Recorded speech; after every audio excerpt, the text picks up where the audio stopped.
ശ്രീമദ്ദേവി ഭാഗവതം പഞ്ചമസ്കന്ധം അഞ്ചാவது സ്കന്ധത്തിലെ 29வது അധ്യായം. வியாச பகவான் ஜனமேஜயனுக்கு கதையை வர்ணிச்சுருக்கார். அதனால வியாச உவாஜ. எல்லா அத்தியாயங்களும் அதா அப்படின்னு ஆரம்பிக்கப்படும். அத ஏகோன த்ரிம்ஷோ அத்தியாயः. மங்களகரமான இந்த 29வது அத்தியாயத்தை ஆரம்பிக்கிறோம். அதா அப்படிங்கிறதுக்கு நம்ம அதனோட விவரணத்தை ஆல்ரெடி பார்த்ததாக்கும். வியாச உவாஜா 1வது ஸ்லோகம். வரதானமிதம் தஸ்ய தானவஸ்ய சிவார்ப்பிதம் அத்யல்புததரம் ராஜன் ஸ்ருணு தத் பிரப்ரவீம்யஹம். ஸ்ருணு தத் பிரப்ரவீமி அஹம்.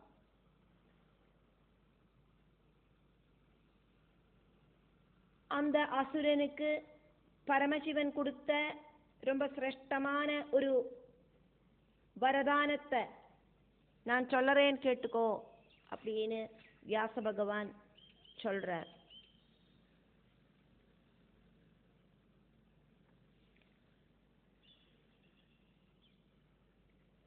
ரக்த பீஜனுக்கு பரமசிவன் கொடுத்த வரதான கதையை நான் சொல்றேன்.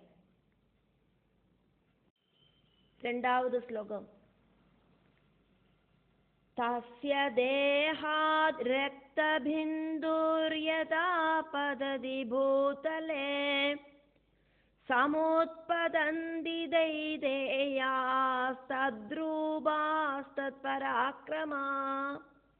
தஸ்ய தேஹாத் ரக்தபிந்துஹ யதா பததி பூதலே சமுத்பதந்தி தைதேயாஹ தத் ரூபாஹ தத் பராக்கிரமாஹ. ரக்தபீஜனோடு சரீரத்திலேந்து இரத்த துள்ளிகள் பூமியில விழர்த்த அதிலேந்து அவனோடு அதே ரூபத்தில் இருக்கிற அவனுக்கு துல்லியமாயிருக்கிற சக்தி இருக்கிற அசுரர்கள் உண்டாவா. 3வது ஸ்லோகம். அசங்யாதா மகாவீர்யா தானவா ரக்த சம்பவா பிரபவந்த்விதி ருத்ரேன தத்தோஸ்த்யத்யல்புதோ வரா. அசங்கியதா மகாவீர்யா தானவா ரக்த சம்பவாஹ பிரபவந்தி இதி ருத்ரேன தத்தஹ அஸ்தி அத்யல்புதஹா வரஹ. ரத்தத்திலேந்து மகா பராக்கிரமசாலிகளான நிறைய அசுரர்கள் உண்டாகட்டும் அப்படிங்கிற ஆச்சரியகரமான வரத்தை ருத்ரன் ரக்தபீஜன் அப்படிங்கிற அசுரனுக்கு கொடுத்திருக்கார். 4வது ஸ்லோகம். சதேன வரதானேன தர்ப்பித க்ரோத சம்யுதா அப்யகாத்தரசா சங்கே ஹந்தும் தேவீம் சகாளிகாம். அப்படி வரம் கிடைச்சதால கர்வம் உண்டாயிட்டு அவன் காளிகை கிட்ட யுத்தம் பண்ணறதுக்காயிட்டு காளிகையோடு கூடின தேவியை வதிக்கிறதுக்காயிட்டு யுத்தம் செய்யறதுக்கு வேகம் ரெடியான. 5வது ஸ்லோகம். சத்ருஷ்ட்வா வைஷ்ணவீம் சக்திம் கருடோபரி சம்ஸ்திதாம் சக்தியா ஜகான தைத்யேந்திராஸ்தாம் வை கமலலோச்சனாம். அங்க கருடனோடு மேல ஏறி உக்காந்துட்டு இருக்கிற வைஷ்ணவி சக்திய பார்த்த அசுரன் தாமர கண்ணு இருக்கிற அந்த வைஷ்ணவி சக்திய வேலால அடிச்சான். ആറാவது ശ്ലോകം. ഗദയാ വാരയാമാസ ശക്തി സാ ശക്തി സംയുത അതാടയച്ച ചക്രേണ രക്തബീജം മഹാസുരം. சக்தியோடு கூடி இருக்கிற வைஷ்ணவி சக்தி அந்த வேலை கதையால தடைஞ்சு நிப்பாட்டினா, சக்கராயுதத்தால பெரிய அசுரனான ரக்த பீஜனை ஆக்கிரமிக்கவும் செஞ்சா. ஏழாவது ஸ்லோகம். ரதாங்கஹத தேஹாத்து பகுசுஸ்ராவ சோணிதம் வஜ்ராஹதகிரே ஸ்ருங்கானுத்சரா இவ கைரிகா. வஜ்ராயுதத்தால அடிகொண்டு தகர்ந்த பர்வதத்தோடு உச்சாணியிலேந்து காவி கலர்ந்த ஜலம் பிரவாகமாயிட்டு விழறா மாதிரி சக்கராயுதத்தால முறிஞ்ச அந்த ரத்த பீஜனோடு ശരീരത്തിലേந்து நிறைய രക്തം ഒഴുകിത്ത്. എട്ടാவது ശ്ലോകം. യത്ര യത്ര യദാ ഭൂമൗ പതന്തി രക്തബിന്ദവ സമുത്തസ്തുസ്തദാകാരാ പുരുഷാശ്ച സഹസ്രശാ. எത്ര ரத்தத்துளிகள் பூமியில எங்கெங்க எப்பப்ப விழுந்ததோ அங்க அந்தந்த இடத்துல இருந்து அப்பவே உடனடியா ரத்த பீஜன மாதிரியே இருக்கிற ஆயிரக்கணக்குக்கு புருஷர்கள் பொந்தி வந்தா. ஒன்பதாவது ஸ்லோகம். ஐந்திரீதமசுரம் கோரம் வஜ்ரேணாபி ஜகானஜ ரக்தபீஜம் கிருதாவிஷ்டா நிசசாரஜ சோணிதம். ஐந்திரி சக்தி, இந்திரனோடு சக்தி, கோரனான ரக்தபீஜன் அப்படிங்கிற அசுரனை வஜ்ராயுதத்தால கோபத்தோடு கூடி அடிச்சா ரத்தம் ஒழுகவும் செஞ்சது. பத்தாவது ஸ்லோகம். ததஸ்தச்சதஜாத்ஞாதா ரக்தபீஜாஹ்யநேகஷா தத்வீர்யாஸ்ச ததாகாரா சாயுதா யுத்ததுர்மதா.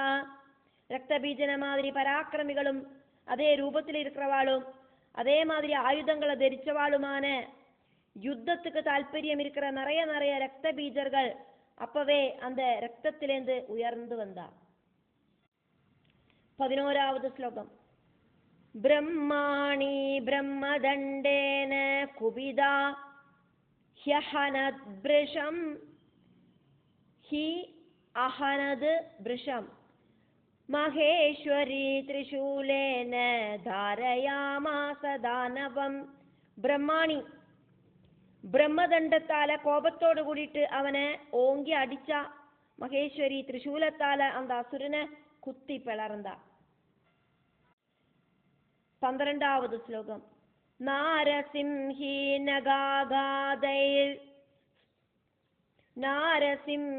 நகாகாதை ஸ்தம்பிவ்யாத மகாசுரம் அஹனத்துண்டகாதேன க்ருத்தாதம் ராட்சசாதமம். நரசிம்ஹமூர்த்தியோடு சக்தி ஸ்வரூபிணியான நாரசிம்ஹி நகங்களால அந்த மகா அசுரனை மாந்தி கீறினா.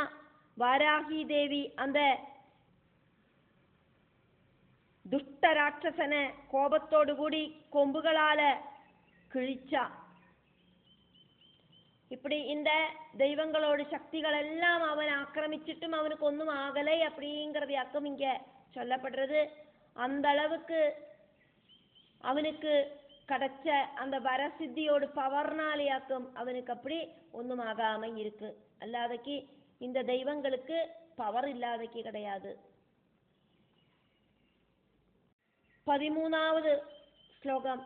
கௌமாரீ ததா சக்தியா வட்சஸ்யேன மதாடய சோபி க்ருத்த சராசாரேர் பிபேத நிஷிதைச்சதா. கௌமாரி சக்தி அவனோட மாறிடத்தை பார்த்து வேலை பிரயோகிச்சா. கோபம் வந்த அவனும் சரங்களால பவர்ஃபுல்லான சரங்களால அந்த தேவி சக்திகளை ஆக்கிரமிச்சான். 14வது ஸ்லோகம். கதாசக்தி பிரஹாரைஸ்து மாத்ரு சர்வா ப்ருதக் ப்ருதக் சக்தயஸ்தம் ஷராகாதைர் விவ்யதுஸ்தத் பிரகோபிதா. அந்த மாதாக்களோடு நேர கதையும் சூலவும் அவன் மாறி மாறி பிரயோகிச்சான். அதனால கோபம் வந்த தேவிகள் உடனடியா அவனை சரங்களால மூடினான். 15வது ஸ்லோகம். தாஸ்ய சஸ்திராணி சிச்சேத சண்டிகா ஸ்வசரைஷிதை ஜகானான்யைச்ச விஷிகை ஸ்தம் தேவி குபிதாபிருஷம். சண்டிகை தன்னோடு ஷார்ப்பான சரங்களை உபயோகிச்சு அவனோட சரங்கள் எல்லாம் வெட்டி போட்டா. கோபத்தோடு கூடிட்டு அவனோடு நேர்க்கு வேறையும் சரங்களை தொடுத்து விடவும் செஞ்சா. 16வது ஸ்லோகம். தாஸ்ய தேஹாச்ச சுஸ்ராவ ருதிரம் பகுதாதுய தஸ்மாத் தத் சத்ருஷா சூரா பிராதுராசன் சஹஸ்ரஷா. அந்த அசுரனோட தேகத்திலேருந்து ரத்தம் தாராளமாயிட்டு ஒழுகி விழுந்தது. அதிலேருந்து ஆயிரக்கணக்குக்கு வீரசூர பராக்கிரமசாலிகளாயிருக்கிற ரத்த பீஜர்கள் பிரத்யட்சப்பட்டா. 17வது ஸ்லோகம். ரக்த பீஜைர் ஜகத் வியாப்தம் ருதிரௌக சமுத்பவை சன்னாதை சாயுதை காமம் குர்வத்வேர்யுத்தம் அல்புதம். அவனோட ரத்தத்திலேருந்து ஜனிச்ச ரத்த பீஜர்கள் பூமியில ரொம்பினா. அவ யுத்தம் பண்ணறதுக்கு ரெடி ஆயிட்டு ஆச்சரியகரமான யுத்த பராக்கிரமத்தை காட்டினா. 18வது ஸ்லோகம். பிரஹரந்தஸ்ச தான் திருஷ்ட்வா ரக்த பீஜானநேகஷா பயபீதாசுராஸ்திரேசோர்விஷன்னா சோககர்ஷிதாக. யுத்தம் செய்யற அளவில்லாத அளவுக்கு ரத்த பீஜர்களை பார்த்து தேவர்கள் பயந்து சங்கடப்பட்டு அவளுக்கு இனி என்ன பண்றது அப்படின்னு தெரியாம அவளுடைய சரீரம் எல்லாம் விரைச்சுது. 19வது ஸ்லோகம்.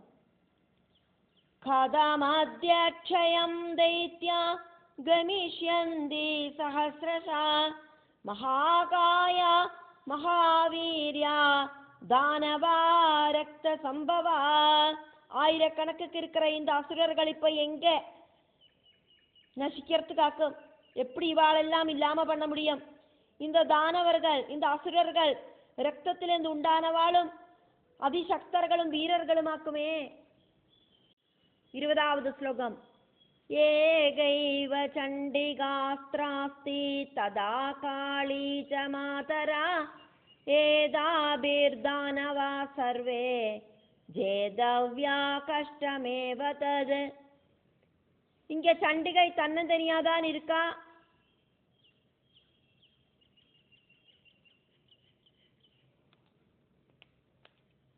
சண்டிகையை தவிர இருக்கிறது காளியும் இந்த தேவதைகளோடெல்லாம் சக்தி ஸ்வரூபமா இருக்கிற மாதாக்களுமாக்கும். இவா வேணும் இந்த அசுரர்களை எல்லாம் ஜெயிக்கிறதுக்கு. அது ரொம்ப கஷ்டம்தானே.